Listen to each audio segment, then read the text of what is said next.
very much. Good evening. It's a real pleasure for me to be in Prague, although it's a very long way from New Zealand. I have been here before with my family and very much enjoyed the city. I made sure I wouldn't be too jet-lagged by the trip by doing a little bit of business in Singapore on the way.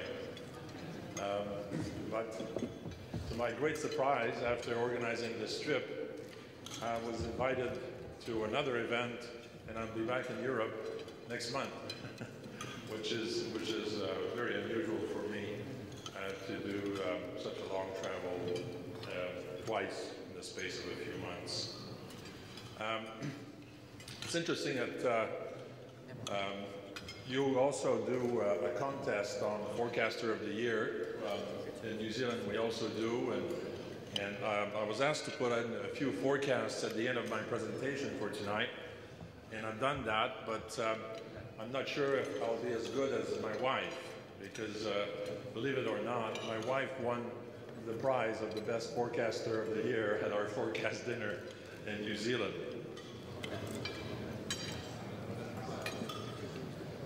Yes, the topic of my presentation tonight is towards a golden future, and it's really about the role of gold in the financial system.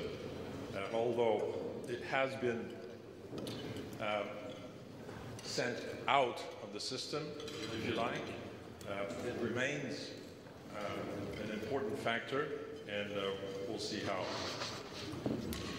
Since I moved out of William & Mercer and have become a private wealth advisor, and my views have changed quite radically about how the world is evolving, and that I came to the firm view in 2006 that we were definitely facing a serious monetary crisis. And when I started writing newsletter on that subject, it didn't take very long before I was branded a doom merchant in New Zealand, because the impression everybody had was that I was, the guy with the sign saying the end is near. Well, maybe, but not the end of the world, please. The end of our monetary non-system. I use the expression non-system because I picked up a paper of Le Monde at the airport yesterday in transit in Frankfurt, and I was quite interested in reading the article about what is being planned later this week for the G20, and I think it was Christine Lagarde who made reference to the current monetary system as a non-system, and I would have to agree with that. Because we have effectively left Bretton Woods in 1971. So this presentation is more about the role of gold as money, although it is not currently in the monetary system. It remains money, mostly as a store of value, as opposed to a unit of account or medium of exchange. But also the role of gold as a numeraire, as a measure, as putting some sound anchor or a scientific measure, if you like, precise measure to our money's worth. I start with quoting a fellow by the name of Bill Buckler, who's based in Australia, and he's been battered a lot lately with all the cyclones and floods, and he lives in Queensland. They've had their share of weather problems over there. But in his website, there is the following text, which I'll read out. Up until August 15, 1971, there has never in history been an era where no paper currency was linked to gold. In all other eras of history, people could always escape to other currencies whose gold backing remained intact. But since 1971, there is no escape because no paper currency has any link to gold. Now, it's interesting that I was interviewed by television just before the dinner, and although this is something that's generally not known or has been forgotten by many, many people, certainly in a number of countries where I was invited to speak, I was really quite impressed by the journalist's first question was directly on the importance of that event in 1971. So I don't know if someone gave him a copy of my presentation in advance, or whether you're really, really clued up over here, maybe you are, as to how relevant today's problems are directly related to that event. But continuing the quote, he says, the global paper currency system is very young. So it's 40 years that we've had fiat only, or paper money, not backed by gold. It depends for its continued functioning, and this is important, on the belief that the debt upon which it is based will someday be repaid.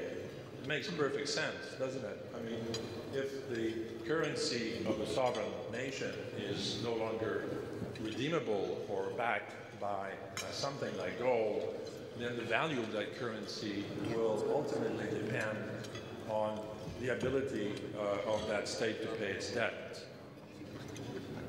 So effectively, because we have been drifting, if you like, since 1971, still on the back of the US dollar being the main currency in the world, and still the predominant reserve currency, we should really be given that our belief of the continuation of the current system is based on our expectation that the debt will be repaid.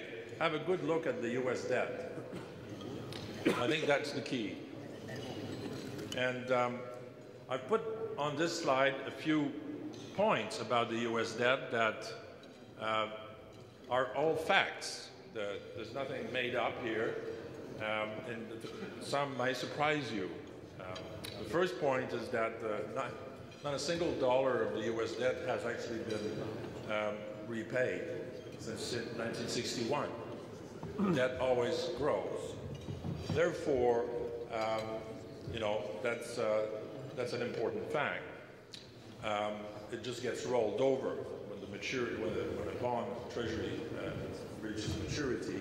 There's a new one issued. It took nearly 200 years for the United States to accumulate $1 trillion of debt. But by the time Barack Obama became president, and this is just the U.S. federal government debt, the U.S. national debt that we're talking about here. At that point, it had already surpassed 10 trillion. And since Mr. Obama has taken office, he's added 3.6 trillion to that debt. So it's rising at an exponential rate. And here's the thing that really, for me, makes virtually, maybe not a mockery, but something like a mockery of any discipline at the U.S. federal government in addressing its debt problems. And that's the so-called debt ceiling. I don't know if you're familiar with that expression, but every now and then Congress is being asked to lift the ceiling because the U.S. debt, the U.S. national debt, is coming up close again to what had previously been decided to be the cap of how much the federal government in the U.S. should borrow. And we're reaching that point again. The U.S. federal government debt is at 14.2 trillion, and the ceiling is at 14.3. So we will have another event in Congress, whether it'll be like the last one, virtually unreported, or there will be a significant debate that remains to be seen. But I expect it to be increased as the prior 93 times. Now, this is all very nice, but I don't think if you couldn't pay your credit card debt and you ask your bank to increase the maximum credit in order to be able to service the interest, I don't think you'd be answered positively. But this is really what's going on. Effectively, this U.S. federal government debt translates into quite a significant per person debt. You know, this little girl who really owns only a dollhouse This picture was taken when I started presenting on this subject, and I've now done it in 11 countries about a year and a half ago. Her share of that debt was $38,000. That's now $45,000. So, coming back to Bill Buckler's point, and our belief that the debt will be paid, you have to ask yourself how confident you are that it will be, and how confident are you that there will never be any problem in servicing that debt if interest rates rise. Once your debt reaches the levels of 14 trillion, it's not unimaginable that interest rates could reach 10%. That becomes a very significant portion of the annual budget. So, will there be a default?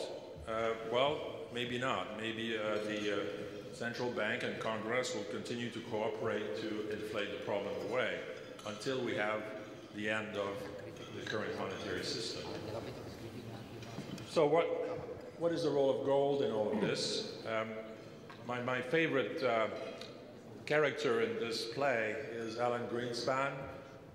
He occasionally comes up to the media and says quite interesting things, especially since he has stepped down from his chairmanship of the Fed. This is something he said in 1999 when in the UK they were selling their gold at what effectively turned out to be the lowest price, and were considering in the US whether they should be doing the same. And he quite strongly discouraged them to do that. And this is what he said. He said, gold still represents the ultimate form of payment in the world. This was in 1999. Fiat money, in extremis, is accepted by nobody. Gold is always accepted. That's in extremis. We haven't reached that point yet. But he certainly seemed to suggest to the Senate then that it was important to keep your gold. I think whenever I approach the subject of gold, I realize that I have to acquiesce the general belief out there, which is that it's a barbarous relic. It's good for jewelry. It looks good. It's a nice gift for lovely ladies and so forth. But is it really a barbarous relic? It's mainly as a result of something that a very famous and influential economist said back in the 20s. In fact, he wrote in a book, that's John Maynard Keynes. What he said was, in truth, the gold standard is already a barbarous relic. And that appealed greatly to governments at the time, and the rest is history. But really, far from being a barbarous relic, gold is just a very misunderstood asset. First of all, its price is governed, and it's very difficult to get transparent and full information as you would in the financial sector to determine whether the price is high or low relative to what it should be. But despite all this, it remains valued and in high demand in the world. And that's because it's money, it's recognized as money, and it can't be created out of thin air or printed. In fact, that's exactly what J.P. Morgan said himself in 1913 when he was asked by Congress, what exactly is the role of gold in the financial system? He said, gold is money and nothing else. A very succinct response and quite true. And here's the other thing about gold, especially in these times of high uncertainty or significant counterparty or credit risk. Gold is actually nobody's liability. When you think about it, any form of investment that you make in a portfolio is very likely to be a financial asset, and whether that's cash, real estate, bonds, or equities, your asset is always someone else's liability. With gold, there is no counterparty risk. Just a few words on gold as a commodity. It's actually the only commodity that's not consumed. All the gold that has been produced since it became, the mining for it began, is still in existence. So it's the only commodity that's produced for accumulation. And in other words, there's a very high stock-to-flow ratio.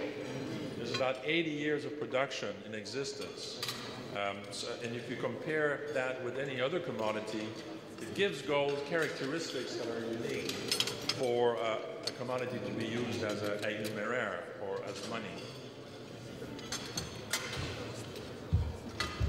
Another thing that's quite important to realize when you begin considering why gold has an important role is how did it come to be that one day humans needed money?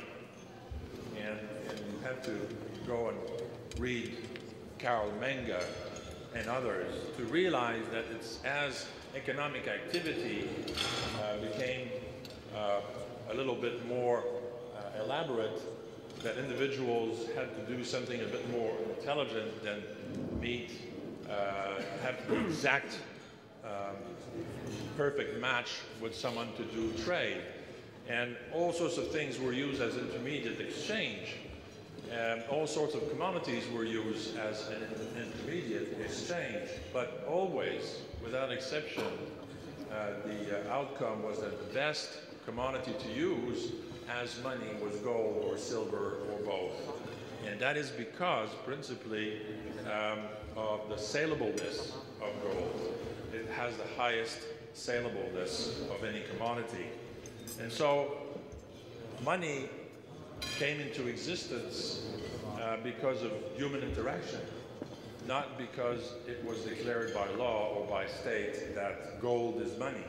But of course, there was an important role for the state or the sovereign at the time to improve this new intermediate mode of exchange, and we started having coins of the realm and so forth. So the role of the state came much later than the actual spontaneous discovery, if you like, of what that money is an important way to transact and do economic activity. Greenspan again. He said much more recently now, in September last year, that fiat money has no place to go but gold. If all currencies are moving up or down together, the question is relative to what? Gold is the canary in the coal mine. It signals problems with respect to currency markets. Central banks should pay attention to it. Funny that. Well, actually, all currencies are in decline. This is a chart showing from the end of 2001 to the end of 2010, the purchasing power decline of 5 currencies relative to gold. And the decline is actually between 70 and 80%. So this is really what's happening, is that the purchasing power of the currencies is declining, and they're all declining together. As Greenspan suggested, if this happens, then maybe there's something profoundly wrong with currencies as we currently have them. But here's the thing, we don't see it that way. What we do perceive instead is that it's the gold price that's going up. And here's a table of the percentage, annual percentage change in the price of gold across different currencies from the year 2000 to 2010. So you've got 11 years. And On the right-hand side, you have the average. But the average includes more currencies than those 6. It also includes the Australian dollar, New Zealand dollar, Chinese yuan, and the Indian rupee. But if you look at the annual compound rate, second row to the bottom, across the currencies, you'll see that it's pretty similar. There's not a very wide band. There's no exception here. All the currencies are depreciating more or less at the same rate. And the width of the annual increase in price of gold from one currency to another is 10 to 16%. I've looked at your own currency before coming tonight, and I was surprised because I really don't research your corona, but your currency has been the strongest of just any currency I've looked at. In fact, I previously used to think that the Swiss franc had been the strongest or had lost least purchasing power relative to gold over these past 10, 11 years. But no, your corona has lost only 9% per annum. And if you want to translate that into, you know, if you had, instead of invested your money, exchange your money for gold 11 years ago, you can see from the bottom row here that in the US, if an American had said, well, I'm going to exchange $1,000 for gold and forget about it, then the individual would have very nearly $5,000 worth of money, 4,928. But for you, at your 9% per annum, you'd be only 2,500 corona today. So there's quite a big difference. So, I mean, I salute your central bank. They're doing a terrific job in preserving the purchasing power of your currency. So gold obviously appears to be in a bubble. How can it be that something rises like that 10 years in a row? This has to be a bubble. Well, is it? Or could it not be instead simply that there's a serious problem with the currencies, as Greenspan suggests? I agree with that, and I think it signals that there is a need for monetary reform. And I applaud Sarkozy to try and get monetary reform on the agenda for the G20 meetings. I don't expect much will happen, but if he succeeds to get it on the agenda and get some official announcement on the path that our leaders on the G20 will take, that will be a good step in the right direction, because it has already been 2 years since China and a number of other countries have been demanding for this to be discussed at the G20. London was the first meeting, early 2009. So, in my way of looking at things, taking all this into account, until we do have monetary reform, I expect the price of gold, because the price is really translating the perceived value of that metal in currencies, will continue to rise. Now, there's two stages in this rise. We're still in the first, where gold rises as an alternate form of money to fiat currencies. People have less belief that the currencies will maintain purchasing power and therefore convert some of their currencies into gold. So gold is, in that way, an alternate form of money. But eventually, once we do have the reform, gold will be back into the fold as a numeraire and at a higher price, inevitably. Here is where the bubble is. The bubble is not in the gold price. This is a chart that shows paper reserves. You know, we all know that China has $3+ trillion worth of $3+ trillion of reserves, not all US dollar based, but in US dollars, 3 point something trillion. if you add up all the paper reserves of sovereign countries, I think now it's 9.2 trillion, but back in January when this slide was produced, it was up to 9 trillion. I can't think of any more obvious exponential curve than this one. It's quite dramatic. But the point of this curve is to show that until there was this severance with redemption of dollars for gold, as was required under Bretton Woods in '71, there were no paper reserves. Trade deficits had to be settled in gold. That is not the case anymore, and effectively that has not been settled or trade deficits since then. I want to spend a few minutes to talk about money and how we measure money. Measure is quite important in any scientific field, and we have lots of very well-known and robust calculations of aggregate measures of money. But what of the basic unit? The basic unit, the koruna here, or the dollar, or the euro. Well, there is nothing to be found about the measure of any currency in absolute terms. Currencies are defined in relative terms, relative to each other. So we have exchange rates and we have prices in the currencies, but we don't have any fixed measure of any currency. And when you think about that in the field of science, if economics is indeed a science, then it stands out as quite an outstanding exception.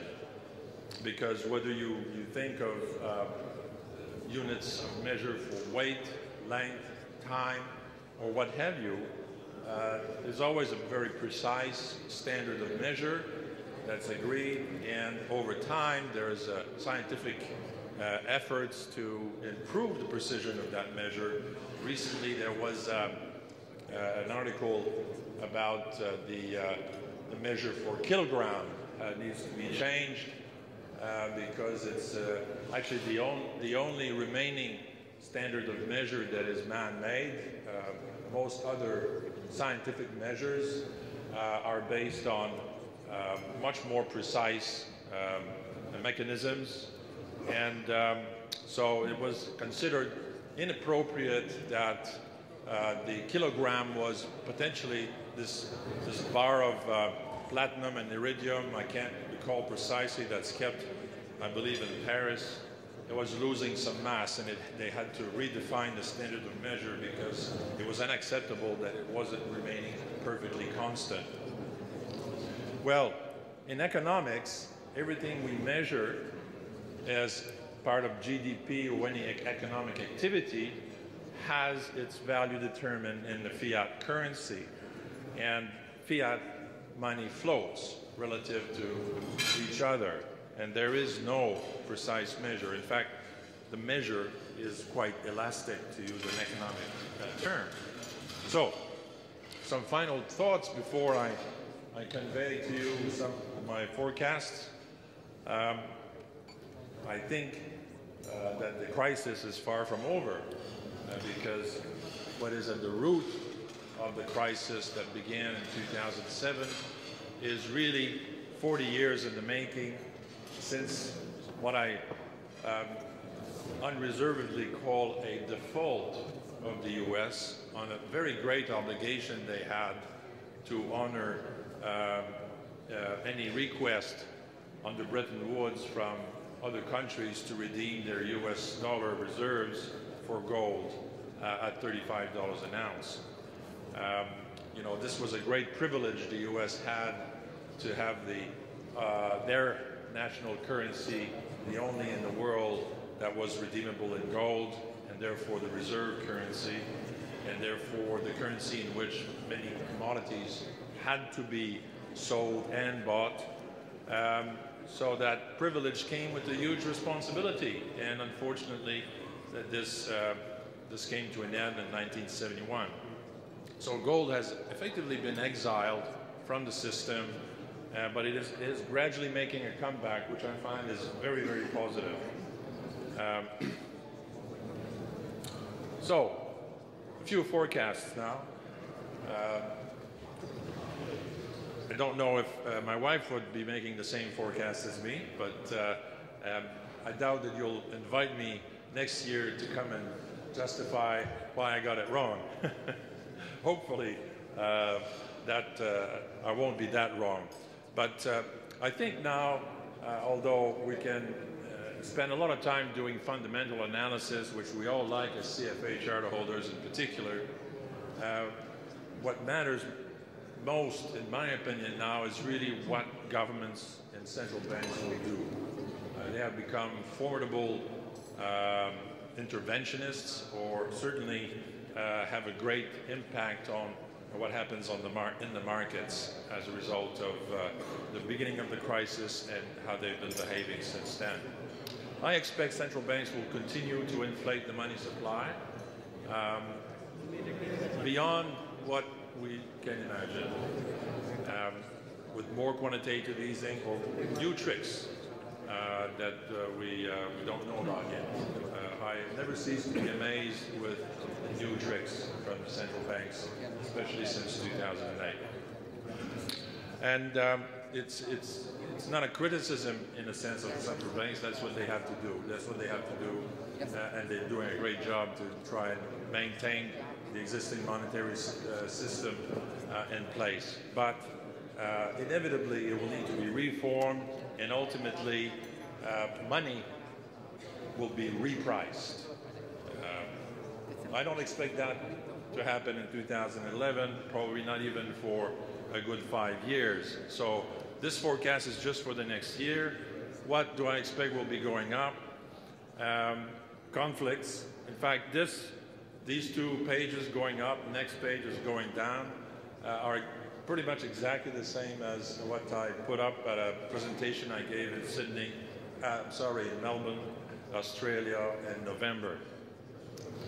And why is it important? Because it has a direct impact on the next 2 bullet points. I think we can expect much more volatility in the price of things, in particular commodity prices. We will see government defaults, so sovereign debt defaults. I wouldn't point particularly in the direction of Southern Europe. I think we'll see that in the United States as well. We'll see that maybe not at the federal government because the debt ceiling will be increased, but you could call that a default because if the debt ceiling wasn't increased, it would be.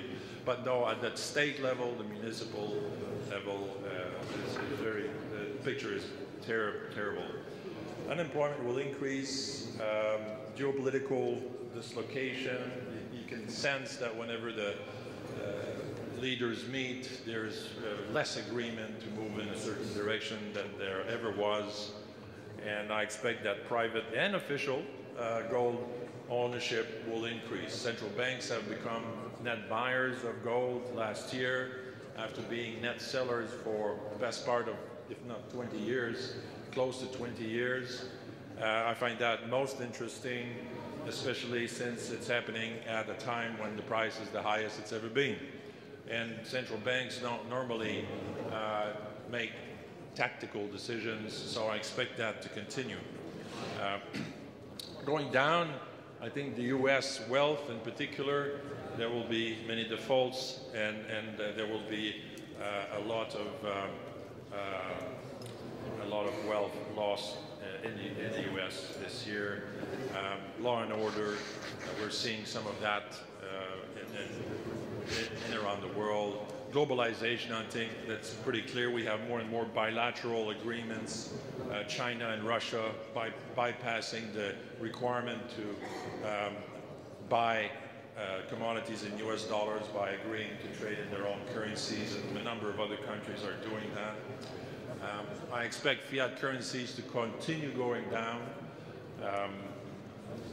This is equivalent to say that I expect the price of precious metals to continue going up. I'm not as confident about economic growth, then you seem to be here, but perhaps your economy is really on the rebound. New Zealand has just entered recession again over the last quarter. I think the world is shifting from American leadership to something else. That's going to have an impact as well. And to be blunt, I don't expect bond markets to do well anywhere. So that's my forecast. But to finish on a lighter note, this is a typical American who's getting pretty unhappy with the cost of living going up and taxes going up. And as Barack Obama sitting comfortably in the chair, I think he's playing a game or something, he says, well, don't blame me, just raise your debt ceiling. That's the trick. So I've left at the back of my presentation, which I understand you all will have a copy of, some sources, some books to read if you're interested in this kind of topic. None of those books are on the book of body of knowledge of the CFA program, but you will find them interesting to read if this is an area that interests you. Some websites, research I subscribe to that again might be foreign to you, not all of them, but all of those are very good sources. And if you're interested, you can subscribe to my newsletter. Thank you very much.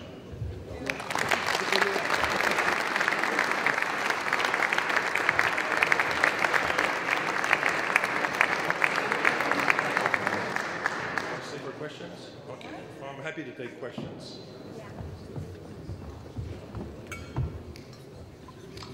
Yes?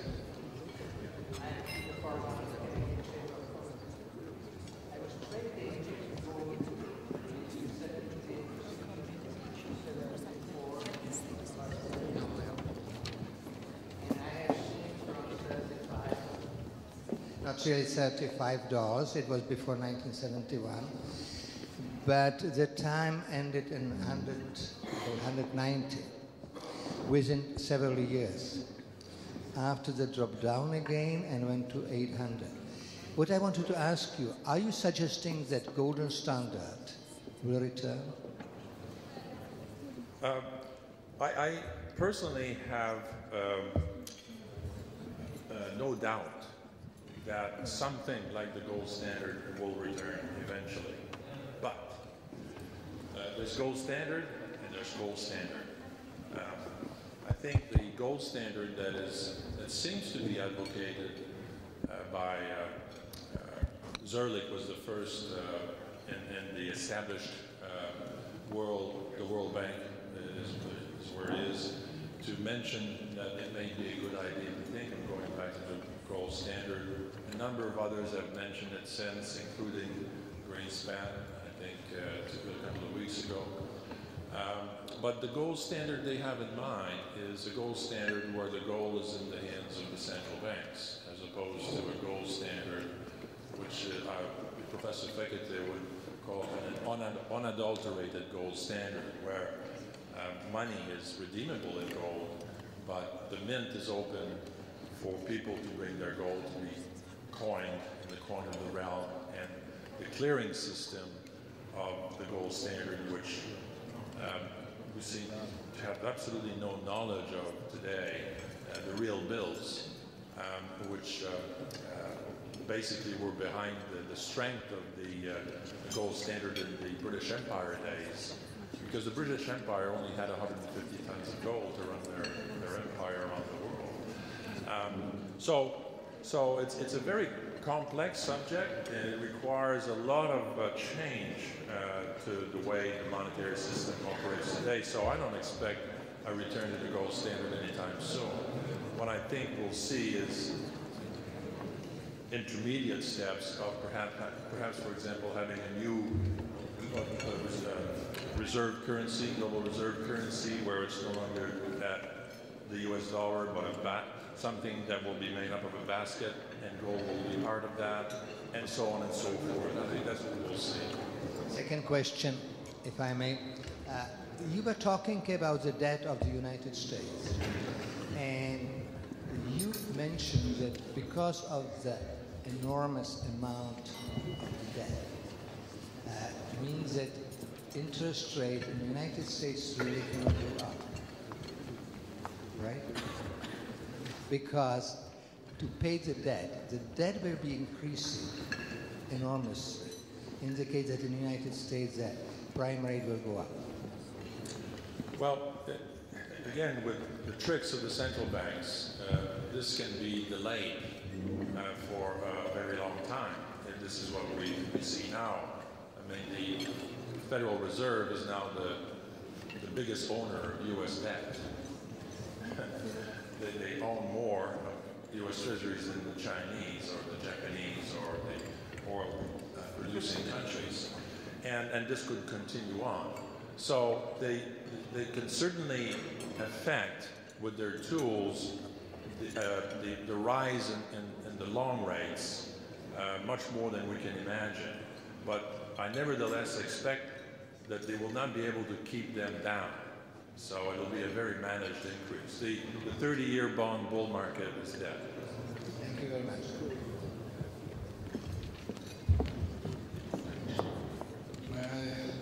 Well, I was representing the fiat money in this country in the last 12 years, so that you can hardly expect that I would agree with your position, because you are saying that I was wasting my time in the last 12 years. So let me make a couple of comments. First, you say that the non-system of fiat money is young.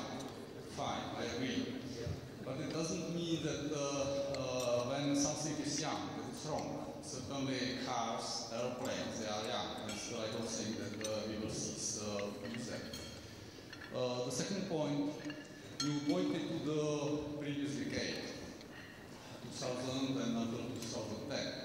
But if you look, and certainly you know the picture, at that previous decade, I mean the 90s, the picture was completely different. In other words, the value of gold is going up and down. So I disagree that this is something which is fixed and that currencies float. Gold floats as well, because it's just on the set, and the price of gold has been going up and down, and quite significantly. So at this moment, in the last years, you are right, it is going up. In the past, it was going down.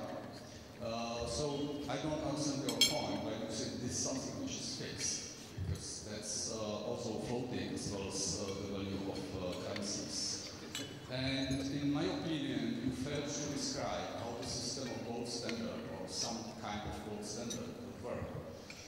This was a question, you said, okay, non-system of money should, somehow stop to exist. But, and you point to many sources regarding the gold standard, but there's many other sources regarding why the gold standard cannot work, and that there are very good reasons why the system failed. So it's true that the fiat money is the invention of the 20th century.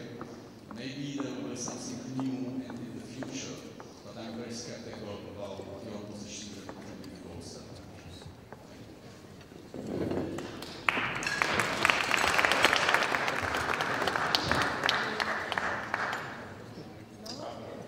I will make a comment. Going back to a gold standard is not necessarily the end-all, be-all solution to current problems. And about the reduction in price in gold in the 90s, we had quite a different environment then, not the least because central banks were selling gold. But anyway, I appreciate your comments. Yes.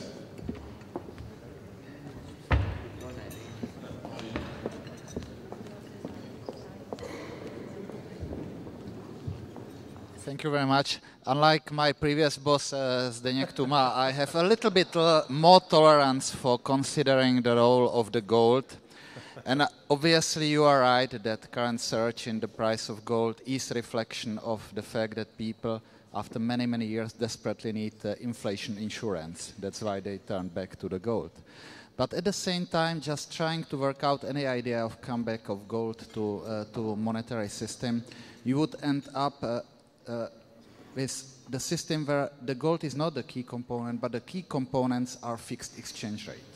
And this is probably what Zelig had in mind when he was proposing that new monetary order. But the key concern is that word of newly established fixed or quasi-fixed exchange rate is really not considered with current functioning of the financial markets. That would clearly mean complete turn back or 180% turn from the current liberal financial market. So the question is if this is really something that in practice can happen. In theory, obviously, it can bring some benefits, but I cannot really realistically imagine the change of current really free financial system that is somehow one of the key conditions of current economic order to something that will be consistent with the globally established system of fixed exchange rates. So I would like to hear your opinion about this consequence that is for me quite important. Thank you very much. About the consequences of moving to, well, it's not something I've given much thought to, because what matters to me as an advisor to private wealth is more how can they protect their wealth now, as there are serious problems with the monetary system. And it seems to me that one way or another, whether we go to a full-blown gold standard or whether we go to various points on the intermediate band or spectrum, ownership of gold will be advantageous. And for me, the biggest sign that is so is that central banks are buying and not selling anymore as the price is the highest. So to me, that is a really strong signal. But I would not pretend to be an expert of how to bring about sound money and how to go from the current legacy of what we have been living under for 40 years to something more sound.